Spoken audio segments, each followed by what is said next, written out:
Hello students, तो चलिए आज पढ़ते हैं नोर गेट। तो सबसे पहले नोर गेट का हम लोग सिंबल ड्रॉ करते हैं।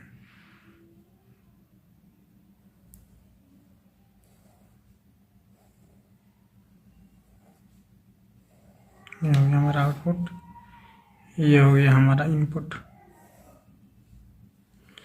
तो ये हो गया इनपुट ए, ये हो गया इनपुट बी, ये हो गया हमारा आउटपुट। तो इसका आउटपुट होता है और गेट का ऑपोजिट होता है, इन्वर्स होता है। तो ये हो जाएगा ए प्लस बी, इसके ऊपर हो जाएगा बार। ओके, ये हो गया मेरा आउटपुट। तो चलिए इसका ट्रूथ टेबल को हम लोग ड्रॉ करते हैं। ओके, तो ये हो गया हमारा इनपुट ए, ये हो गया हमारा इनपुट बी, ये हो गया हमारा आउटपुट। ओके,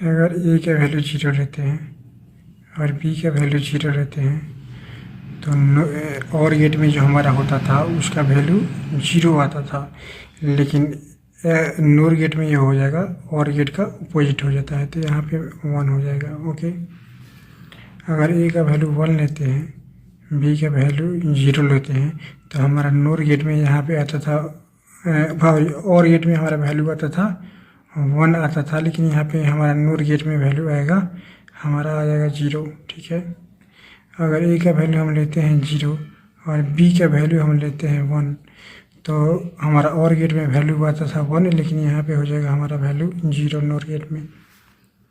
अगर ए का वैल्यू लेते हैं 1 और बी का वैल्यू लेते हैं 1, तो और गेट में इसका आउटपुट का ये वैल्यू आता था 1 आता था, लेकिन नोर गेट में हमारा वैल्यू आएगा 0 आएगा। तो चलिए इसका लेटर डायग्राम हम लोग ड्रॉ करते हैं एलन ब्रैडली का। तो सबसे पहले हमको मालूम होना चाहिए कि हमारा आउटपुट है वो है ए प्लस बी, इसके ऊपर है बार हो गया। तो इसको हम लोग ऐसे ले सकते हैं, ए बार, ये जहाँ प्लस है इसको जब हम लोग तोड़ेंगे तो यहाँ पे आ जाएगा डॉट, मीन्स मल्टीप्लिकेशंस। ओके, ये हो जाएगा बी के ऊपर बार हो जाएगा। इसका मतलब जो ए होगा हमारा एनसी स्विच होगा और ये बी भी होगा हमारा एनसी स्विच होगा, और ये दोनों होगा ये सीरीज में होगा। ओके, तो चलिए इसका लेटर डायग्राम बनाते हैं। तो ये हो जाएगा हमारा स्विच, ए हो जाएगा एनसी, ये हो गया हमारा स्विच, बी हो जाएगा एनसी, और एक यहाँ पे मान लीजिए हमारा आउटपुट हो गया बल्ब, ये बल्ब हो गया, ये हो गया हमारा स्विच, ये हो गया, ये हो गया हमारा स्विच, बी हो गया। मतलब ए का वैल्यू अगर हम 0 देते हैं और बी का वैल्यू 0 देते हैं तो इधर से करंट सप्लाई होता रहेगा, क्योंकि अगर दोनों का वैल्यू 1 देंगे या किसी 1 का वैल्यू 1 देंगे तो ये प्रेस करेंगे तो एनओ की तरह बिहेव करेगा।